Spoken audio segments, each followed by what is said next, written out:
Hello, what are you reading? Hi, it's the Holy Quran. But isn't the Quran only for Muslims? Not at all. Its teachings are addressed to all humanity, from heads of state right down to everyday people like us. What does it teach us? Well, it's a book of life for life. No thinking person should pass through life without it. How interesting. Where can I get a copy? Easy, at a cost of only £5 from the IPCI, 124 Queen Street, Durban.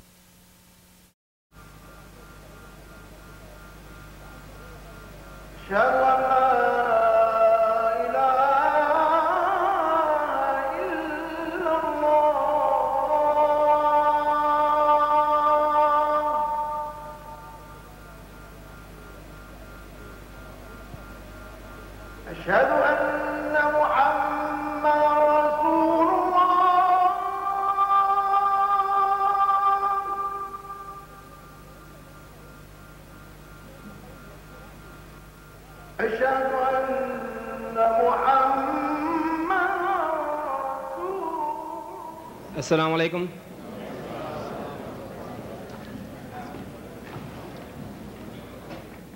Bismillah ar-Rahman ar-Rahim.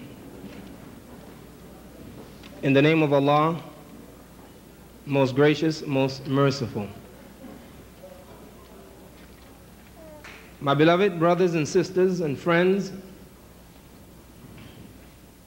Muslims and Christians,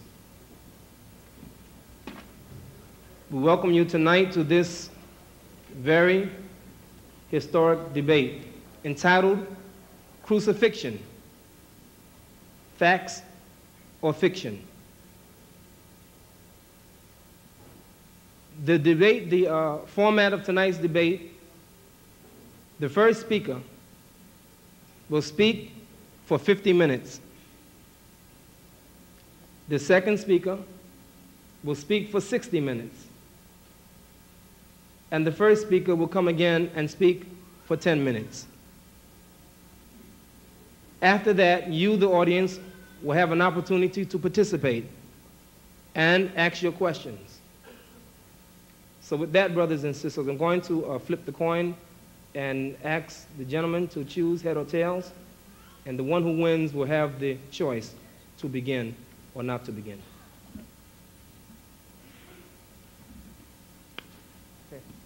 Mr. Ahmed Deedat. أعوذ بالله من الشيطان الرجيم بسم الله الرحمن الرحيم وقل جاء الحق وزهق الباطل إن الباطل كان زهوقا وننزل من القرآن ما هو شفاء ورحمة للمؤمنين ولا يزيد الظالمين إلا خسارا صدق الله العظيم. Mr. Chairman and my dear brothers and sisters, at the outset, since I'm beginning the talk, and I see a lot of faces which appear to me to be those of the Christian faith, I would like to put forth our position vis-a-vis Christianity, that Islam is the only non-Christian faith which makes it an article of faith for its followers to believe in Jesus. No Muslim is a Muslim if he does not believe in Jesus. We are made to believe that Jesus Christ was one of the mightiest messengers of God. We believe in his miraculous birth, which many modern-day Christians do not believe today. We believe that he was the Messiah, translated Christ.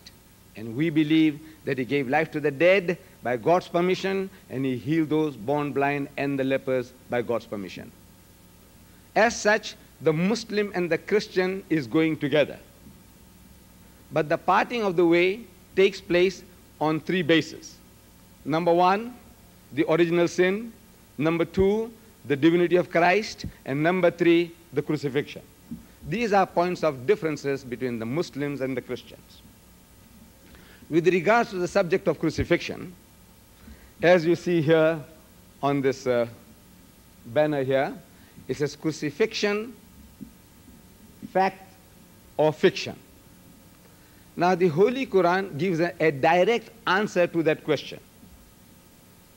It says, Bismillahir Rahmanir Rahim, in the name of God, most gracious, most merciful. وَقَوْلِهِمْ إِنَّا قَتَلْنَا الْمَسِيحَ عِيسَى بْنُ مَرْيَمَ رَسُولُ اللَّهِ. He said, and they said in boast that we killed Christ Jesus, the son of Mary, the apostle of God.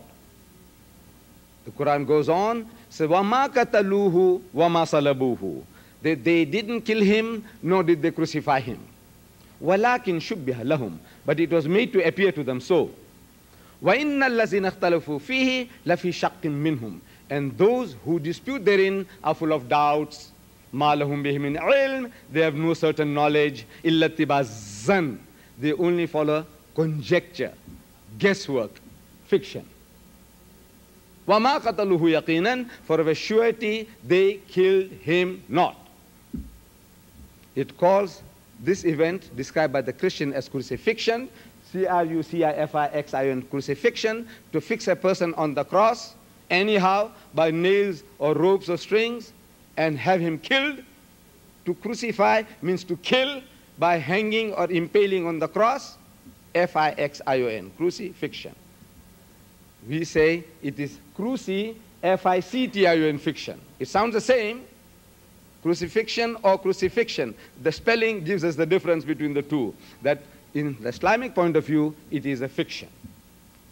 Now, when we say that it is a fiction, the Christian brings what? Produces his book of evidence. He says, here, we have a written record by eyewitnesses and ear witnesses to the happenings some 2,000 years ago, that Jesus Christ was hanged and killed on the cross some 2,000 years ago. Now, what I'm going to do tonight is, instead of telling you this is what the Muslims say, this is what the Quran says, I said, look, I want to show to you that the Bible that you hold in your hands, whatever version you have, you will find the verses that I'm going to quote and the argument I'm going to adduce.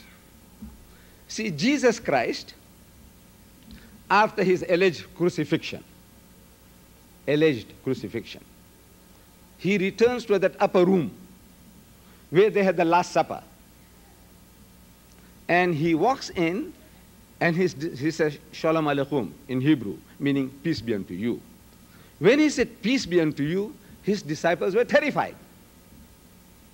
So I'm asking my learned friends, I have been doing this for quite some time, my learned friends of Christianity, why were they terrified? Because when you meet your long-lost master, your uncle, your grandfather, your priest, your guru, the Arab and the Jew will embrace one another, kiss one another in the neck. That's how they meet one another, show their love and compassion for one another. Instead of doing that, the disciples of Jesus were terrified. I want to know why. Why were they terrified? So the Christian tells me, he says, you see, in Luke chapter 24, we are told by Luke that they were affrighted because they thought he was a spirit. The wordings are, they thought he was a spirit, a ghost, a spook.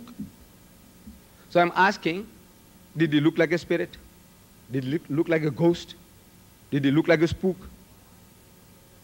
The Christian says no. Then I said, why should they think the man is a spirit when he didn't look like one? So he gets puzzled. This is my experience with the most learned men of Christianity. They get puzzled. Why would they think the man is a spirit when he doesn't look like a spirit? I said the reason is that the disciples of Jesus, they had heard from hearsay, people were talking, that the master was hanged on the cross. They had heard from hearsay, people were talking, that he had given up the ghost. In other words, the spirit had come out, he had died. They had heard from hearsay what people were talking, that he's now dead and buried for 3 days. A man with such a reputation, you expect that man to be stinking in his grave after 3 days. Because all the knowledge of the disciples was from hearsay. Because Mark chapter 14, verse 50, he says that at the most critical juncture in the life of Jesus, all his disciples forsook him and fled. All his disciples, they forsook him and fled, which means they were not eyewitnesses or ear witnesses to the happenings. The knowledge was from hearsay. So on hearsay evidence, if you know about a man who is dead and buried, and when you see such a person, seemingly that person, naturally you are terrified because you're thinking the man is a spook, a ghost. So Jesus Christ